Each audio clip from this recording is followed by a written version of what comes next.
and welcome to Open Line. I'm Starlene Stringer. In 2015, the Irving Public Library introduced the North Texas Teen Book Festival.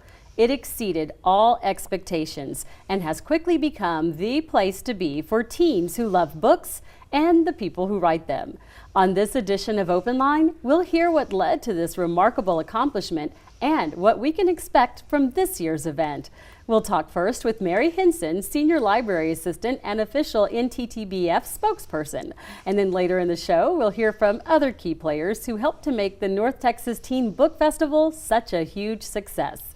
Mary, thank you so much for being here. Thank you so much for having me, Starlene. We are so excited. Just seeing all these books makes everybody go, yes, it's almost time. Well, we are going to talk to teens who visit the South Irving Library, and when you talk to them, I'm curious to know, what do they do? How do they describe the festival, or how do you describe it to them? Well, the North Texas Teen Book Festival started out as a vision just to include authors in everyday life for these teens. And we want to show them that there are some interesting and unique career opportunities in learning how to be a creative writer and becoming a published author, but also you can be a lifelong reader, and we want to encourage literacy in kids, and we want to start them out young. So that's why NTTBF kind of came into existence. Very exciting. Now, I know the Irving Public Library really has a great reputation for your author events, but did this sort of evolve from those events, or how would you say it actually came about? It definitely did. It started long before I was at the library. My supervisor, Kristen Trevino, she's the teen services librarian. She really got the author events going at the library, and they were so positively reviewed by attendees that she was like, well, what if we did this on a bigger scale? So they thought, what if we do a festival? Because festivals throughout the country were starting to become very, very popular, book festivals, and Dallas, as big as it is, didn't have its own. So we thought, let's bring books to DFW. Wonderful. Now I have to ask, what was the impact the first year? Was it all you expected? It was way bigger than we expected. We didn't think we'd get 3,500 people. We were expecting, oh, maybe we'll get 1,000. And then it just blew our expectations out of the water. Yeah, I understand it was more than triple what was forecasted that first year. Did you see a similar growth the next year? We actually doubled our attendance. We went up to over 7,000 the second year, and it's growing exponentially. So we've got to try to keep up. What about authors? Did you attract more of those the next event also? We've been getting a lot more attention. Our first authors that first year in 2015, they were coming as like favors to some of the festival staff, or they were local, and then they started telling their friends, and more authors have wanted to be a part, and more publishers have come on to be our sponsors and our publishing partners. So they've helped us get way more authors. That's why we're able to bring some really big names to the festival. I was going to say, we were taking a look at some video. It looks like you've had some really, really great authors there. For sure. You've had high profile authors at the past festival. Yes. Can you tell us some of the names who have attended? Who's been there? She's like, I'm kind of blanking on previous people, but we've had best-selling authors, we've had award-winning authors, just a lot of really, really big names, but then we also make sure that we include a lot of local authors and a lot of debut authors, so authors who are just starting their publishing career, because every book's going to be somebody's favorite book, and we want to make sure that we're introducing them to new authors as well. Yeah, we got to see some of them on the screen. We're looking at some of them now. It's pretty cool. This is going to be the 4th year, so what do you anticipate this year in terms of growth? We're expecting to continue to grow our audience. Last year we had about 10,500 people. This year we're expecting anywhere from 10,000 or anywhere from 12,000 to maybe 15,000. And where does everyone come from, the attendees? I mean, do you get people from outside of Texas? We receive a lot of attendees right here in North Texas. We make sure we do a lot of outreach to our local schools around Irving, but we also branch out Dallas, Fort Worth. And then we've received people from all over Texas. We've had people come in from Missouri, California, New York, Chicago, just all over the country. We're becoming a pretty big festival, and people just want to take part. That's really exciting. Now, I understand, I'm reading this here, that Time Magazine says we are living in the golden age of young adult literature. And you've certainly seen a lot of that enthusiasm from your attendees, I'd say. So do you agree with that assessment, and why do you think that is, if so? I think that we are approaching a golden age of publishing. I don't think we're quite there yet. I think there's still a lot more room for young adult to grow as far as who's being included in the books that are being published. And we obviously need to get even more kids reading because we're still just not there yet. But I do think that publishing is paying attention to what's being published, who has the opportunity to be published, and then at NTTBF we want to make sure that we're sharing all those stories, which is why our hashtag is #EndlessStories. We want to make sure that everybody has the opportunity to read and also share their own. Definitely. It's great to see the video of all those young people really getting excited about picking out books and wanting to read. I love it. Now let's get specific about this year's event in particular. Tell me about some of the authors you're expecting to attend. Who's going to be there? Well, this year we have 3 keynote authors. We've got Dave Pilkey, who wrote Captain Underpants. It was turned into a movie last year. And then we have 2 young adult authors who are going to be keynoting together. Cassandra Clare, she wrote The Mortal Instruments and The Dark Artifices, and her books were turned into a TV show, Shadowhunters. Okay. And then Angie Thomas, who's the author of The Hate U Give. It's also been adapted into a film, hopefully out later this year. We think they're going to have a really dynamic young adult keynote. We also have 4 authors who are going to be at an author luncheon on April 20th. That's Friday, which is our Educator Day. We have Renee Adier, who wrote The Wrath and the Dawn. We've got Saba Tahir, who wrote the Ember in the Ashes quartet. We've got Erica L. Sanchez, who was a finalist for the National Book Award, and she's also a best-selling author. I Am Not Your Perfect Mexican Daughter. And then we have Lee Bardugo, who's best-selling author of the Grishaverse novels. Very exciting. What's in the works for 2018, might I ask? For 2018, well, we've got all of these amazing authors who are coming up here. Wow. We've got best-selling author Julie Murphy, who is author of Dumplin'. She's a local author, and her book has been turned into a movie. How exciting. So we're really excited. Hopefully it'll be out later this year. Ronald L. Smith, he wrote a Black Panther novel, so it's a cultural phenomenon. Yeah, right. So we're really excited about what we've got up here to see. Becky Albertalli wrote Simon versus the Homo sapiens Agenda. The novel was turned into a movie out next week called Love, Simon. Robin Benway, she's the National Book Award winner last year for her novel Far From the Tree. So we've just got a variety of authors. Michael Merschel, who is the books editor for Dallas Morning News, wrote a novel, and he's going to be joining us this year. How fun. Now, I understand your keynote address sold out within minutes the first year. So can you offer any tips to the viewers about how they can make sure they get a seat? Well, I definitely recommend managing your time. We've got some resources on our website where people can print out some worksheets and create their own schedule. We don't have our panel list available publicly yet, but I can share a few of those with you today if you want and give you some behind the scenes. That would be great. Information, but we've got schedules where people can kind of pick where they're going to go. And if a panel happens to be closed, do encourage everyone to go find another one that's going to be open, and maybe they'll find a new author that they'll love in that panel as well. Which is wonderful. So can you tell us a bit about those? Because I know you've told us about some of the big ones, people who are having their books made into movies, but then you also help authors who are just debuting too. We do. Recently, we had an event at the Irving Public Library for Hope Nation. It's an anthology about encouraging hope in readers. So we're kind of having some turbulent times right now, and this anthology is all about how you can find hope in your life. It was actually edited by Dr. Rose Brock, who is on the steering committee for the festival. We're going to have a special panel all about Hope Nation at the festival. We're going to bring back some of our favorites, like Reading the Rainbow, which is kind of an LGBTQ panel for the kids, and there's a Q&A session with it. We've also got book crushes, and a very, very popular panel last year was Mental Health Matters. We're going to bring it back because kids let us know that's what they want to talk about.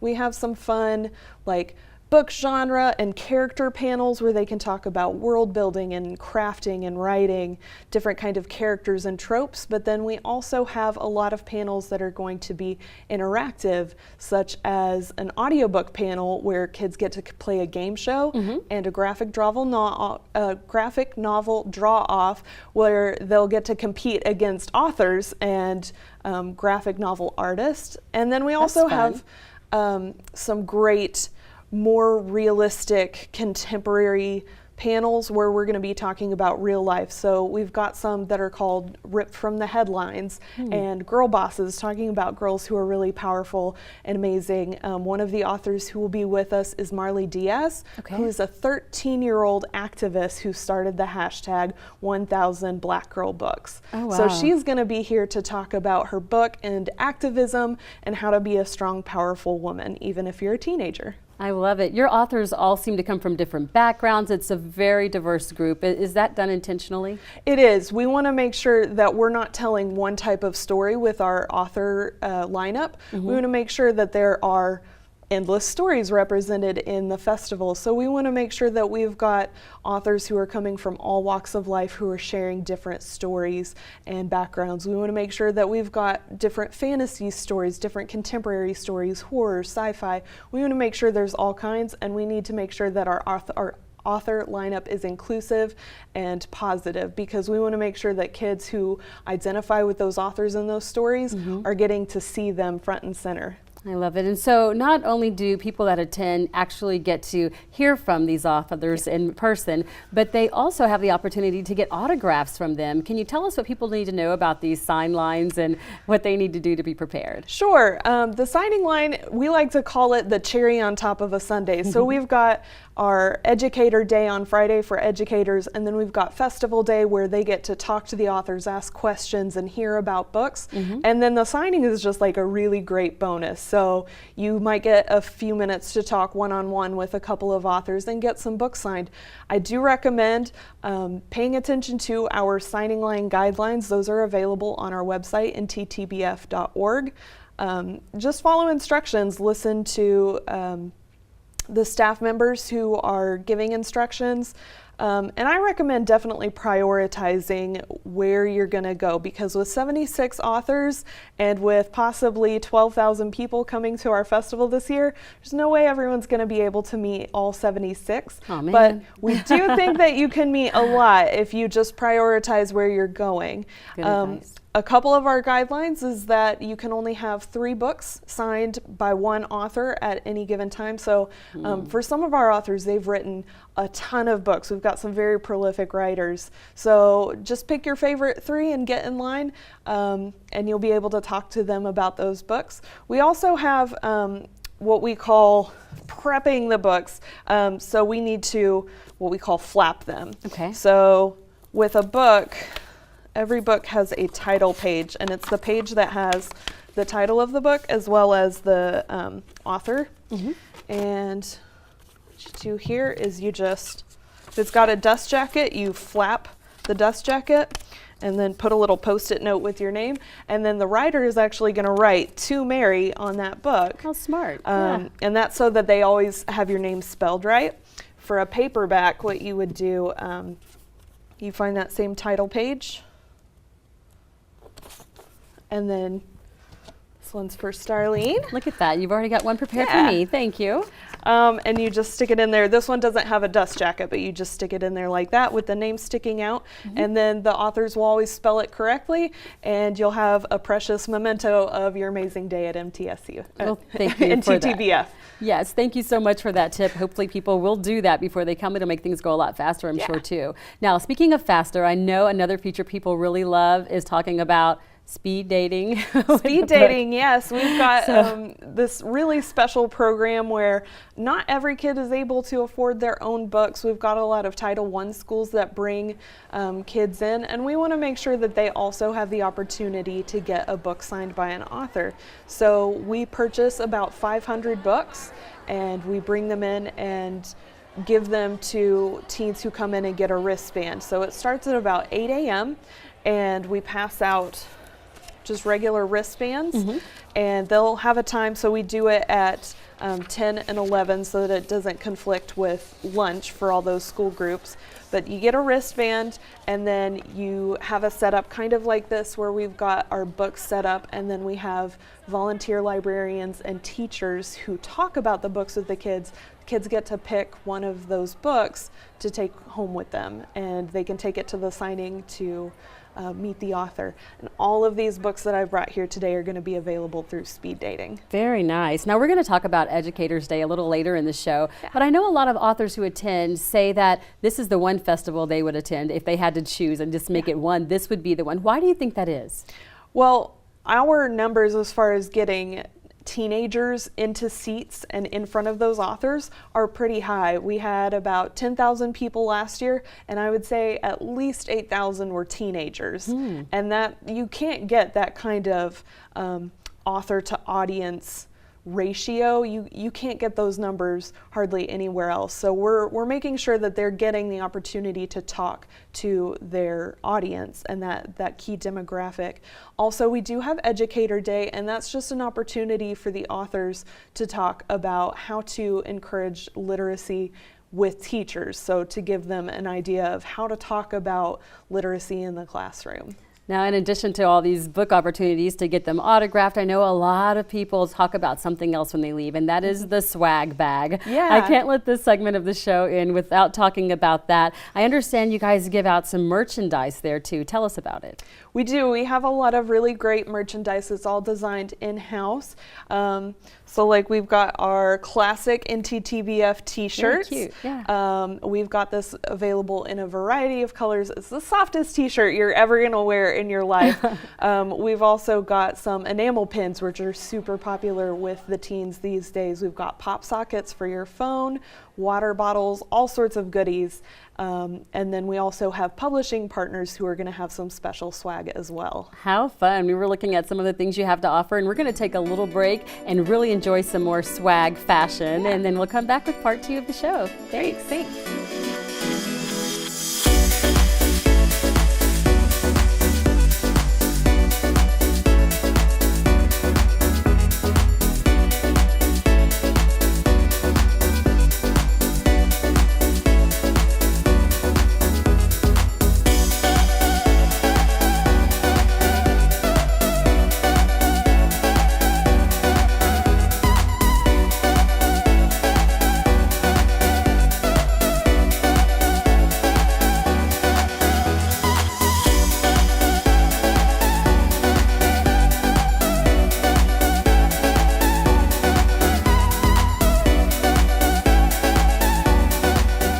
Back with Marilyn Willems, Friends of the Irving Libraries, who she's with, and Carla Morgan's a volunteer coordinator, and Brittany Causey is the senior outreach librarian. We're going to talk to them to learn more about the North Texas Teen Book Festival. Thank you all so much for being here. Thank you for having us. Thank you. The first thing I want to get to is the fact you've had so much success, Carla, and I know that both you and Marilyn have been there since really the beginning. So what's been your biggest surprise about the festival so far? The attendance. The very first year we had very low plans. We thought, we'd test out the waters, get our foot in the water, and we had planned 25 authors. And we thought, we'll eventually get maybe 1,000 people, and we started the first year with 52 authors. Wow. And as soon as we started the publicity in the schools, the kids were so interested, and it just started to really just spread like wildfire. It had been our dream for so long. We had talked about like, hey, what if we did this? Would people come? Well, we would come, but we thought other people would too. But the response to it has just overwhelmed us always. Wow. What would you say, Marilyn? Do you agree, or what was the biggest surprise for you? The biggest surprise for me was just how much they got into this, to the point of course, we're responsible for the swag shop, all of the souvenirs and the things that they buy. Mm-hmm. And we were just overwhelmed with the response to the items that we had for them to take home as souvenirs. They were very much into taking something home. They had to buy book bags to carry all their books. I love it. I love it. I'm glad you brought up the swag shop. So we got to see in the video before speaking with y'all that you had the hats and the shirts, but now the swag bag collections have really grown, and the swag shop just has so much more. Tell us about the other items you've added and what kind of things we can see when they attend this year. Well, fortunately, we get some good advice from the teenagers as well to give us an idea of what kind of things are hot and what kind of things are going. And one of the things we did not have last year were the water bottles, something as simple as that. So that's one of the things. Also, we've added the pocket to the T-shirt. That was another thing that they had asked for. And one of our more unique items this year is a cute little speaker that fastens on their book backpack. What do you mean, like a listening? Yeah, well, yeah. Like an actual speaker?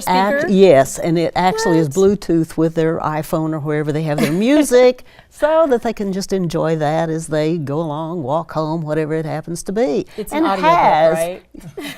It's an audiobook they're listening to. We're going to go with that. But it has the logo on the front, so it's really something cute and memorable and different, and so we've added some things kind of like that to this year. And we're looking at people's shop, and I understand the swag shop really serves a couple of purposes for the festival, right? Well, it does, because it's continual advertising, the endless stories. We want to make sure that they go away with endless stories and plenty for people to even ask about, well, what's your endless story? Something like that. And is the service provided by the Friends of the Library? It is. We handle all of the sales at the event and also at the Educator Day. And of course, every bit of the profit that we make on it goes directly back into the support of the fest for the following year. Okay, so I'm sold. I'm coming and I want to shop. So I want to know what everybody else wants to know. What's the method of payment?